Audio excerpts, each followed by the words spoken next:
Hi friends, ఈరోజు మనం బొంబాయి రవ్వతో వడియాలు చేసుకుందాం. అందుకు ముందుగా గ్యాస్ వెలిగించి మందపాటి కడాయి పెట్టుకోవాలి.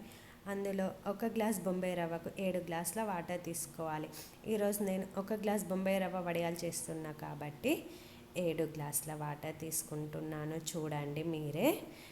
అందులోనే కాస్త వాము వేసుకోవాలి, వాటర్లోనే వేసుకోవాలి. రుచికి తగినంత ఉప్పు వేసుకోవాలి. వడియాల్లోకి ఉప్పు ఎప్పుడైనా చాలా తక్కువ పడుతుంది, చూసుకొని వేసుకోండి మీరు. 1 గ్లాస్ బొంబాయి రవ్వ కొలుసుకొని వాటర్ మరుగుతుండగా వేసుకోవాలి. వేసుకొని కలుపుతూనే ఉండాలి, ఎందుకంటే అడుగు అంటుకుపోతుంది. కలపడం వల్ల అడుగు అంటకుండా ఉండలు కట్టకుండా ఉంటుంది.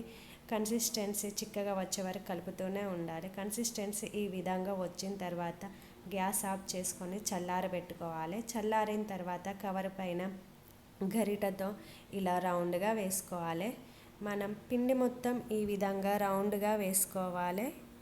అంతే, వడియాలు మనకు చక్కగా ఉల్లారకపోతాయి. అవి ఎండిన తర్వాత ఇలా పైకి లేస్తాయి. చూడండి, ఇవన్నీ ఇలా పైకి లేచిపోయాయి. ఇవన్నీ ఒక దాంట్లో తీసుకోవాలి. ఇక్కడ నేను ఎండిన వడియాల్ని నూనెలో కాలుస్తున్నా. చూడండి ఎంత చక్కగా వేగుతున్నాయో. అంతే, ఎంతో రుచికరమైన బొంబాయి రవ్వ వడియాలు రెడీ.